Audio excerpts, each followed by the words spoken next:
Hi, this is Karthik from NEET UG Tamil. So இன்னைக்கு நம்ம பார்க்க போற வீடியோ இந்த வீடியோ ரொம்ப முக்கியமான ஒரு அப்டேட். ஸோ அதனால இந்த வீடியோவை ஸ்கிப் பண்ணாம கடைசி வரையும் பாருங்க. அது மட்டும் இல்லாமல் நீங்கள் நம்ம சேனலுக்கு புதுசாக வரீங்கன்னா சப்ஸ்கிரைப் பண்ணிக்கோங்க. உங்களுக்கு கவுன்சிலிங் கைடன்ஸ் சப்போர்ட் வேணும் அப்படின்னு நினச்சிங்கன்னா இந்த வீடியோவில் வாட்ஸ்அப் நம்பர் ஓடுது பார்த்தீங்களா, அந்த நம்பருக்கு டெக்ஸ்ட் பண்ணுங்க, யாரும் கால் பண்ணாதீங்க. ஓகே, அதாவது மெடிக்கல் கவுன்சிலிங் கமிட்டி எம்சிசியோடைய counselling round 1 registration July 21 starting பண்ணுறாங்க. ஸோ அந்த ஸ்டார்ட் அப் பண்ணுறதுனால நிறைய பேர் வந்து இந்த ரெஜிஸ்ட்ரேஷன் எப்படி பண்ணுறது, அது ஒரு ஃப்ரெஷராக வந்து நிறைய பேருக்கு எம்சிசி கவுன்சிலிங் ரவுண்ட் 1 எப்படி ரெஜிஸ்டர் பண்ணுறதுன்றது தெரியாது. ஸோ லாஸ்ட் இயரோடைய டெமோவை வச்சு இந்த வருஷம் உங்களுக்கு எப்படி பண்ணணும் அப்படின்றத நான் டெமோவை உங்களுக்கு ஸ்டெப் பை ஸ்டெப் சொல்கிறேன். பட் இதில் மேபி ஏதாவது சேஞ்சஸ் வந்து இந்த வருஷம் வரலாம். ஸோ எவ்ரி இயர் பார்த்தீங்கன்னா இப்படி தான் ரெஜிஸ்ட்ரேஷன் நடக்கும். ஸோ அந்த ரெஜிஸ்ட்ரேஷன் ரொம்ப ஈஸியாகவே இருக்கும். அதனால் வந்து ஸ்டெப் பை ஸ்டெப் நான் உங்களுக்கு சொல்கிறேன்.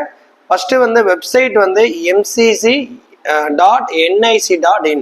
ஸோ இந்த வெப்சைட்டில் யூஜி மெடிக்கல் போனீங்க அப்படின்னா இப்போ இந்த ஸ்க்ரீனில் தெரியுது பாருங்கள், இதில் கீழே கேண்டிடேட் ஆக்டிவேட் போர்டு. ஸோ இதில் நியூ ரெஜிஸ்ட்ரேஷன் 2024 தான் இருக்குது, இந்த வருஷம் இன்னும் ஓப்பன் ஆகலை. ஸோ இந்த மாதிரி கொடுப்பாங்க. இதை கிளிக் பண்ணதுக்கப்புறம் பார்த்தீங்கன்னா உங்களுக்கு இந்த பேஜஸ் வரும். ஸோ இதில் வந்து ரெஜிஸ்டர் கேண்டிடேட் சைன்இன், அதுக்கப்புறம் பார்த்தீங்கன்னா கிரியேட் அக்கௌண்ட்னு ஒன்று வரும். ஸோ இது இந்த வருஷம் இப்போ வந்து லாக் பண்ணிட்டாங்க. ஓகேவா, இந்த வருஷத்துக்கு இன்னும் ஸ்டார்ட் பண்ணலை. ஸோ உங்களுக்கு பண்ணும்போது நீங்கள் ஆல்ரெடி ரிஜிஸ்டர் பண்ணிட்டீங்கன்னா லாகின் பண்ணிட்டு போகிற மாதிரி இருக்கும். ரோல் நம்பர், பாஸ்வேர்ட், செக்யூரிட்டி பின். ஆனால் ஃபஸ்ட்டு பண்ணும்போது எல்லாருமே வந்து new account, new registration click பண்ணணும். அந்த இடத்துல ஒரு பட்டன் இருக்கும். ஸோ நியூ ரெஜிஸ்ட்ரேஷன் கொடுத்துருங்க. ஓகேவா, ஸோ நியூ ரெஜிஸ்ட்ரேஷனுக்கு அப்புறம் என்னென்ன ஸ்டெப் நடக்கும் அப்படின்றத நான் சொல்கிறேன். ஓகே, நியூ ரெஜிஸ்ட்ரேஷன் வந்து நீங்கள் கிளிக் பண்ணதுக்கப்புறம் பார்த்தீங்கன்னா உங்களுக்கு ஸ்க்ரீனில் தெரியுது பாருங்கள், சைடில் இந்த மாதிரி வந்து ஒரு 11 பாயிண்ட்ஸ் வந்து கொடுத்துருப்பாங்க. இது ஒன்றும் இல்லை, எப்படி வந்து யூசர் நேம் கிரியேட் பண்ணுறது, எப்படி பாஸ்வேர்ட் கிரியேட் பண்ணுறது. ஸோ இந்த மாதிரி வந்து ஒரு நார்மலாக வந்து இந்த ஒரு ஃபார்மேட்டில் தான் நீங்கள் பண்ணணும்னு சொல்லியிருப்பாங்க. ஸோ கீழே வந்தீங்கன்னா ஐ அக்ரின்னு இருக்கா, அந்த அக்ரி கிரீன் 2 செக் பாக்ஸ் இருக்கும், ரேடியோ பட்டன் இருக்கும்.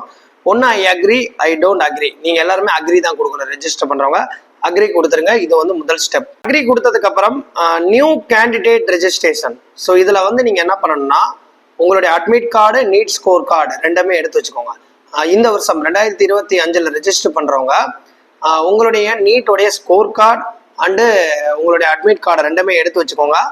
அதில் எப்படி இருக்கோ NEET UG roll number, NEET UG application number, candidate name, mother name, date of birth, கீழே செக்யூரிட்டி பின். ஸோ இந்த roll number, application number, candidate name, அப்புறம் mother name, date of birth எல்லாமே உங்களுடைய NEET and admit கார்டில் இருக்கிற மாதிரியா ஒரு spelling மாற்றியோ இல்லை ஸ்பேஸ் தப்பாக போட்டாலோ உள்ளே போகாது. ஏன் அப்படின்னா நமக்கு என்டிஎஸ் சர்வர் தான் எம்சிசி வந்து சிங்க் பண்ணி வச்சுருப்பாங்க. அதனால் வந்து அந்த டேட்டாவை வந்து தான் ரெட்ரைவ் பண்ணி நமக்கு கண்டிஷன் செக் பண்ணும்.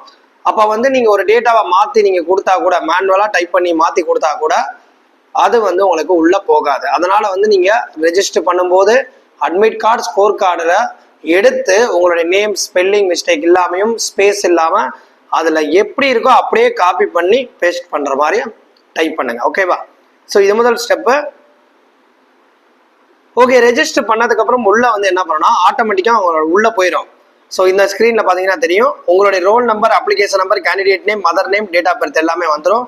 உங்களுடைய மொபைல் நம்பர், நீங்கள் நீட் அப்ளிகேஷன் போடும்போது என்ன மொபைல் நம்பர், இமெயில் ஐடி கொடுத்தீங்களோ அதை ஆட்டோமேட்டிக்காக வந்து ஃபெச் பண்ணி எடுத்துகிட்டு வந்துடும்.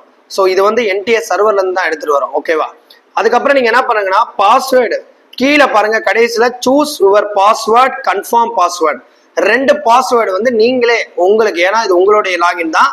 ஸோ இந்த இதை யாருக்கும் மேக்ஸிமம் ஷேர் பண்ணாதீங்க. உங்களுக்கு தெரியல அப்படின்னா உங்களுக்கு தெரிஞ்சவங்க ஒரு கவுன்சிலிங் நம்மள மாதிரி எக்ஸ்பர்ட் யாராவது இருந்தால் கூட அவங்க கிட்ட கைடன்ஸ் வாங்கி கூட நீங்கள் பண்ணுங்க. ஓகேவா, ஸோ மோஸ்ட்லி யாருக்கும் ஷேர் பண்ணக்கூடாது, அதுதான் அவங்க சொல்லியிருக்காங்க. ஸோ இது வந்து நீங்கள் பாஸ்வேர்டு இதெல்லாம் கொடுத்துட்டு ரெஜிஸ்டர் பண்ணதுக்கப்புறம் ஒரு ஓடிபி வரும், மெயில் அண்டு மொபைலுக்கு 2 இதில் ஏதாவது ஒரு ஓடிபி கொடுத்து உள்ளே நீங்கள் ரெஜிஸ்டர் பண்ணிடுங்க. ஓகே, ரெஜிஸ்ட்ரேஷன் கம்ப்ளீட் ஆயிடுச்சுன்னா இதில் வந்து உங்களுக்கு ஸ்க்ரீனில் தெரியுது பாருங்க, authentication form, application form, qualification details, apply for section, contact detail, final submit, இந்த மாதிரி ஒரு பேஜ் வந்து உங்களை காட்டும். Application progress status. First authentication form அது வந்து பார்த்தீங்கன்னா கம்ப்ளீட் ஆயிரும். ஏன்னா நீங்கள் ஆல்ரெடி ரோல் நம்பரு, பாஸ்வேர்டெல்லாம் கிரியேட் பண்ணி உள்ள வந்துட்டீங்கன்னா இந்த ஸ்டெப்பு கம்ப்ளீட்டாக முடிஞ்சு க்ரீன் கலரில் வரும். அடுத்து எத்தனை ஸ்டெப் இருக்கு? 5 ஸ்டெப். அப்ளிகேஷன் ஃபார்ம் வந்து ஃபில் பண்ணணும், குவாலிஃபிகேஷன் டீடைல்ஸ் ஃபில் பண்ணணும், apply for section, contact detail, final submit.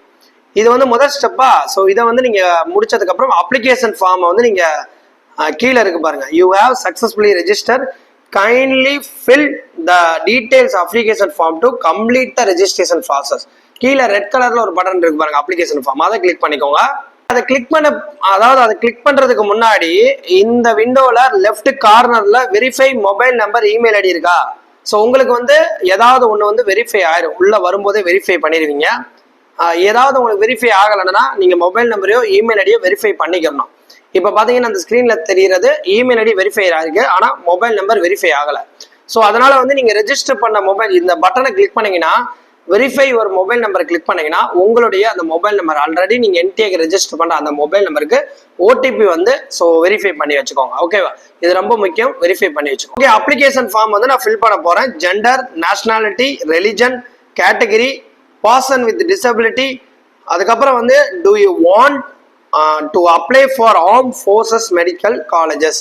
ஏஎஃப்எம்சிக்கு நீங்க எலிஜிபிலிட்டி இருக்கணும், எலிஜிபிலிட்டி நீங்க இருக்கீங்க அந்த கிரைட்டீரியானா எஸ் கொடுங்க, இல்லைனா நோ கொடுங்க. இது யூஸ்ஃபுல்லா உங்களுக்கு ஆட்டோமேட்டிக்காக வரும். ஸோ அதை நீங்க பார்த்து கொடுத்துட்டு சேவ் கொடுத்துருங்க. இது முதல் ஸ்டெப். அப்ளிகேஷன் ஃபார்ம்ல நீங்க என்ன ஜெண்டர், நேஷனாலிட்டி, என்ன ரிலிஜன், என்ன கேட்டகரி எல்லாமே ஆட்டோமேட்டிக்காக ஃபெச் பண்ணி வந்துடும். ஏன்னா நீங்க ஏற்கனவே நீட் அப்ளிகேஷன் போடும்போதே கொடுத்துருவீங்க. இங்க நீங்க பிடபிள்யூடியா இருந்தா நோ கொடுத்துருங்க, இல்ல எஸ் கொடுத்து அதுக்கான கிரெடென்ஷியல், அதுக்கான ரெக்கார்ட் நீங்க அப்டேட் பண்ற மாதிரி இருக்கும். அதுக்கப்புறம் நீங்க ஏஎஃப்எம்சிக்கு அப்ளை பண்ற மாதிரி இருக்கீங்க, ஆல்ரெடி உங்களுக்கு அந்த எலிஜிபிலிட்டி இருக்கு அப்படின்னா எஸ் கொடுங்க, இல்லைன்னா நோ கொடுங்க. மோஸ்ட்லி எல்லாருமே நோ தான் கொடுக்குற மாதிரி இருக்கும். அந்த கிரைட்டீரியா இருக்கிறவங்க, அந்த எலிஜிபிலிட்டி இருக்கிறவங்க மட்டும் எஸ் கொடுங்க. இது கொடுத்துட்டு சேவ் பண்ணிருங்க. ஓகே, அடுத்து வந்து குவாலிஃபிகேஷன் டீடைல்ஸ். உங்களுடைய 12th ஸ்கூல், எந்த ஸ்கூலு, எந்த ஸ்டேட்ல படிச்சீங்க, பாசிங் ஸ்டேட்டஸ் என்ன, எந்த இயர் பாஸ் பண்ணீங்க, 12th ரோல் நம்பர் என்ன, எந்த ஸ்டேட்ல பாஸ் ஆனீங்க, எந்த ஸ்கூல்ல படிச்சீங்க, ஸ்கூல் நேம், அட்ரஸ், இதெல்லாம் யூஸ்ஃபுல்லா ஃபில் பண்றது தான். அதுக்கப்புறம் உங்களுடைய பிசிக்ஸ், கெமிஸ்ட்ரி, பயாலஜி, பயோடெக்னாலஜி, இதுல 3 சப்ஜெக்ட்மே கம்பல்சரி நீங்க மேக்ஸிமம் மார்க்கும் உங்களுடைய டோட்டல் மார்க்கும் நீங்க ஃபில் பண்ற மாதிரி இருக்கும். ஓகேவா? ஸோ இது ரொம்ப முக்கியமானது. நீங்க அப்ளை ஃபார் செக்ஷன்னா நீங்க நான் கவர்மெண்ட் காலேஜுக்கு மட்டும்தான் அப்ளை பண்ண போறேன்னா நீங்க ஃபர்ஸ்ட் இந்த ஸ்கிரீன்ல தெரியுது பாருங்க, ஆல் இந்தியா கோட்டா 15% கொடுத்தீங்கன்னா நீங்க வந்து ஒரு ஓபிசி கேட்டகரி, அதாவது எக்ஸப்ட் ஜெனரலை தவிர மற்ற கேட்டகரியா இருந்தீங்கன்னா நீங்க வெறும் government quota, government colleges all இந்தியாவுக்கு மட்டும் நீங்க அப்ளை பண்றீங்க அப்படின்னா ஆல் இந்தியா கோட்டாக்கும் எய்ம்ஸ், பிஎஸ்சி நர்சிங், இந்த 3க்குமே நீங்க அப்ளை பண்றீங்கன்னா நீங்க ஒரு ஓபிசி கேட்டகரியா இருந்தா 5500 ரூபாய் பே பண்ற மாதிரி இருக்கும். அதே நீங்க வந்து ஜெனரல் கேட்டகரியா இருந்தா 11000 ரூபாய் வந்து சம்திங் பே பண்ற மாதிரி இருக்கும். இது வந்து பாத்தீங்கன்னா ஒன்லி கவர்மெண்ட். இதுல நீங்க சப்போஸ் டீம்டு யூனிவர்சிட்டிஸ், நான் பணம் கட்டி சேர்ற மாதிரி ஒரு ஐடியா இருக்குன்னா டீம்டு யூனிவர்சிட்டி நீங்க செலக்ட் பண்ணீங்கன்னா, நீங்க நாளையே செலக்ட் பண்ணாலும் சரி, வெறும் டீம்டு யூனிவர்சிட்டி செலக்ட் பண்ணாலும் சரி, நீங்க டீம்டு செலக்ட் பண்ணிட்டீங்கனாலே அப்படின்னா 2,05,000 ரூபாய் இனிஷியல் டெபாசிட் பே பண்ணணும். ஸோ இதுல 2 லட்சம் ரூபாய் உங்களுக்கு ரீஃபண்டபிள். ஸோ கவுன்சிலிங் கரெக்டா ப்ராப்பரா ஃபாலோ பண்ணாதான் இந்த 2 லட்சம் ரூபாயும் உங்களுக்கு ரீஃபண்ட் ஆகும். ஸோ இது வந்து பாத்தீங்கன்னா நீங்க செக்யூரிட்டி பேமெண்ட் இந்த 2 லட்சம் ரூபாய்க்கு மேல நீங்க டீம்டு யூனிவர்சிட்டிக்கு பண்றீங்கன்னா நெட் பேங்கிங்ல பண்ணுங்க. தயவு செய்து கார்டுலயோ யூபிஐல பண்ண முடியாது. அதனால வந்து ஒரு டீம்டு யூனிவர்சிட்டிக்கு நீங்க அப்ளை பண்ண போறீங்க அப்படின்னா தயவு செய்து 2,05,000 ரூபாய் நெட் பேங்கிங்ல வச்சுக்கோங்க. நெட் பேங்கிங் வழியா பண்றது தான் பெஸ்ட் வே. மற்றதுல நீங்க யூபிஐயோ இல்ல கிரெடிட் கார்டோ டெபிட் கார்டோ பண்ண முடியாது, அந்த அளவுக்கு லிமிட்ஸ் இருக்காது. ஸோ ஒரு இன்டர்நேஷனல் கார்டு வச்சிருந்தீங்கன்னா மேபி பண்ணலாம், பட் அதுவும் ரீஃபண்ட் வரப்ப சிக்கலாகும். ஸோ அதனால மோஸ்ட்லி எல்லாரும் வந்து உங்களுடைய நெட் பேங்கிங் மூலமா பண்றது தான் பெஸ்ட் வே. அடுத்து வந்து கான்டாக்ட் டீடைல்ஸ், உங்களுடைய கரஸ்பாண்டன்ட் அட்ரஸ், அதுக்கப்புறம் பெர்மனன்ட் அட்ரஸ். ஓகேவா? அதை கொடுத்துருங்க. இதெல்லாம் உங்களுக்கு ஈஸியா ஃபில் பண்ணிடுவீங்க.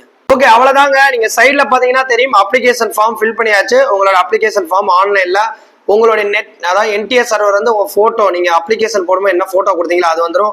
உங்களோட ரேங்க் எல்லா டீடைல்ஸ் கரெக்டா இருக்கான்றதை என்ஷூர் பண்ணிக்கோங்க. என்ஷூர் பண்ணதுக்கு அப்புறம் டிக்ளரேஷன் ஒன்று இருக்கா, அதுல கீழே டிக் அடிச்சு சேவ் அண்ட் ஃபைனல் சப்மிட் கொடுத்துருங்க. அவ்வளவுதான். ஓகே, அதுக்கப்புறம் ஃபைனல் சப்மிட் கொடுத்ததுக்கு அப்புறம் ரெஜிஸ்ட்ரேஷன் ஆயிரும். லெஃப்ட் கார்னர்ல அவைலபிள் சர்வீசஸ்ல பே ரெஜிஸ்ட்ரேஷன் ஃபீ நியூன்னு சொல்லிட்டு இருக்கோம். அதை கிளிக் பண்ணீங்கன்னா உங்களுக்கு நீங்க எந்த கோட்டா செலக்ட் பண்ணீங்களோ, நான் கவர்மெண்ட் மட்டும் தான் செலக்ட் பண்ணேன்னா 5,500 ரூபாய் காட்டும் ஸ்கிரீன்ல தெரியுறது. ஸோ அதுல ஆன்லைன் பேமெண்ட் கொடுத்துட்டு நீங்க நெட் பேங்க், நீங்க 5,000 ரூபாய் 10,000 ரூபாய் கட்டுறீங்கன்னா யூபிஐ கார்டில் பண்ணிடலாம், ஏன்னா சின்ன அமௌண்ட். இதே நீங்க டீம்டு யூனிவர்சிட்டி கட்டுறீங்கன்னா ஆன்லைன் பேமெண்ட் கிளிக் கிளிக் பண்ணிட்டு நெட் பேங்கிங் மூலியமா கட்டுறது தான் பெட்டர். ஓகேவா? ஸோ அவ்வளோதான். இந்த பேமெண்ட் பண்ணாதான் நீங்க சாய்ஸ் ஃபில்லிங் பண்ண முடியும். ஸோ இந்த வீடியோ வந்து உங்களுக்கு இன்ஃபர்மேட்டிவா இருக்கும்னு நினைக்கிறேன். நெக்ஸ்ட் வீடியோல சாய்ஸ் ஃபில்லிங் எப்படி பண்றது, ஸோ அதை பத்தி நான் அப்டேட் பண்ணுவோம். அது மட்டும் இல்லாம உங்களுக்கு கவுன்சிலிங் கைடன்ஸ் சப்போர்ட் வேணும் அப்படின்னா இந்த வீடியோல தெரியுற வாட்ஸ்அப்க்கு டெக்ஸ்ட் பண்ணுங்க. ஸோ தயவுசெய்து யாரும் கால் பண்ணாதீங்க, டெக்ஸ்ட் பண்ணுங்க. தேங்க்ஸ்.